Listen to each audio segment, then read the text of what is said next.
Hi all. Today I just wanted to really quickly show you how you can take a control signal from the MIDI FX modulator in Logic, and you can actually invert that. And I'm going to show you a quick use case for why you might want to do that as well. For context, the other night I was creating this sound. Just notice that I've turned off the modulator and scripter for now, so this isn't quite the finished sound, but I was kind of at this point with this sound. I'll just play it for you so you can hear it. It's kind of a repeating horror, suspense building drone type thing. It sounds like this anyway.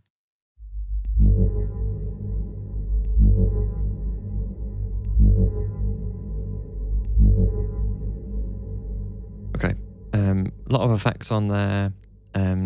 Not sure why I decided to use the retro synth. I just fancied trying something new, and I must admit I'd never really used it before.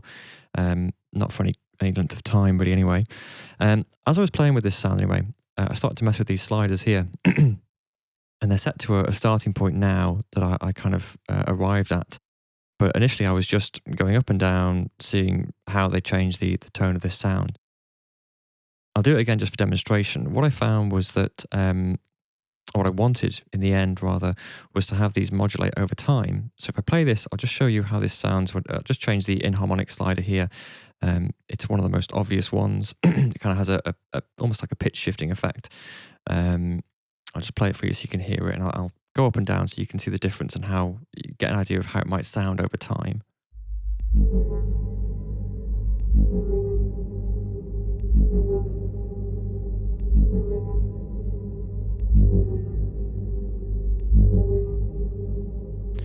Okay. Now, in playing with these sliders, what I found was that I not only could I not actually modulate the inharmonic, the shape or the mix slider. As you can see here, the way that this retro synth is laid out, you can modulate these two sliders because you've got a toggle here, which links to either using the LFO or the filter envelope. But these three you can't modulate. Now, on its own, that's not so much of a problem because all you would need to do is load up the modulator in the MIDI effects. I have one here. And you could, I think I've covered this in a previous video, you could come down here, if you were using the envelope side, you could click Learn Plugin Parameter, and then select the slider you want, and you could modulate it using an envelope. So no big deal that it's not in the synth itself. Problem is though, is that when I was playing with this, I found that I wanted the slider to descend over time, rather than ascend. Which of course would be the kind of the native standpoint for any envelope. You know, it starts at 0 in the attack phase and proceeds to 100. So I knew how to use the envelope to make the slider go up over time, but not how to come down. So I did a bit of digging and I found a way to do it, quite simple, but I haven't seen too many people covering this on YouTube. How to invert the control signal using a scripter. I've got one set up already, but I'm going to open up a new one just so you can see me do it from scratch. When you open the scripter, you are given these two windows. Now for this, we're not going to use the script editor, so I'm going to close that. What you would do is you would come here to the presets, and you're looking for the preset MIDI plugin to parameters. Okay, so you presented them with this. Now what this is really in its most basic form, maybe its most complex form, is a splitter. So ignoring the synth itself for now, you take your modulator, which I have here, higher up in the chain than the scripter, and coming down here, rather than learn plugin parameter, which is what you'd normally do, or what I would normally do, you want to pick a MIDI CC channel. So for this instance, I've picked channel 16. So we're sending the control voltage or control signal to channel 16. What you then want to do with the scripter is come here and select the same channel as the input type. So I'm going to take that control signal out of the modulator into the scripter. And now what you can do is you can split it off to a maximum of 4 targets. Okay. So already it's great because rather than having 4, let's say I wanted to modulate 4 different things in the retro synth that I couldn't do internally, rather than opening up 4 modulators, I can just use one modulator. Which I'll show you on this as well, and just have that split off to different parameters within the synth. So you've got your scripter. We're going to pick some targets really. And the way this is done is the same as you would with the modulator. So you come down here to your output targets, target 1. I'm going to go learn plugin parameter, and I'm going to select the inharmonic slider. So you see it switches on here, RetroSynth FM inharmonic. Okay. Target 2, just going to load these in now. I think I did shape. And target 3 for this sound was the harmonic slider as well. Okay. So what do we have so far? Well, we've got this one envelope now controlling 3 independent sliders: harmonic, inharmonic, and shape. I'll just play that so you can see it. I'll turn the modulation on.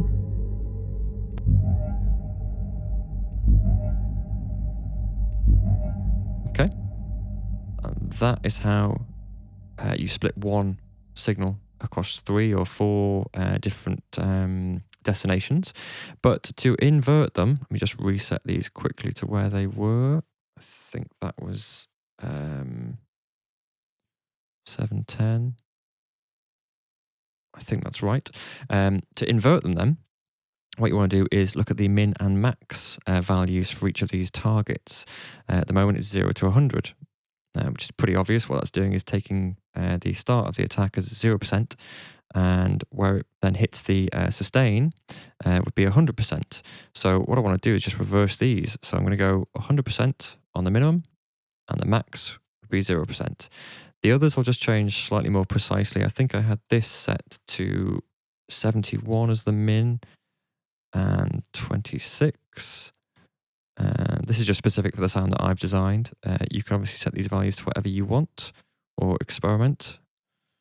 Okay, but what you should notice is that we now have the minimum of each one is a higher value percentage-wise than the max of each target. Okay, and what we've done quite simply is just inverted. So you'll now see that rather than these sliders go up over time, as you would expect with the envelope, as it increases over time, we've just flipped this control signal.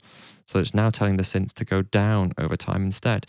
And you can see this, you'll see a direct correlation if you watch the sliders over here at the same time as paying attention to the display down here, which will show the envelope in action. You'll see that they're literally doing the inverse of each other. Okay.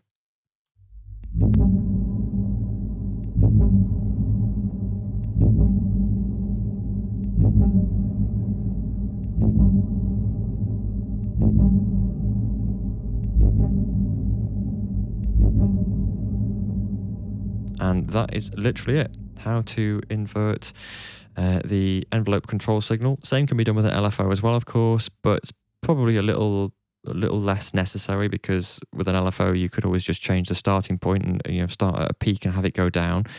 Envelope's much more useful if you want it to be re-triggered with each note, which is why I opted for it in this case. But yeah, that is literally how to invert the control signals using Logic Scripter.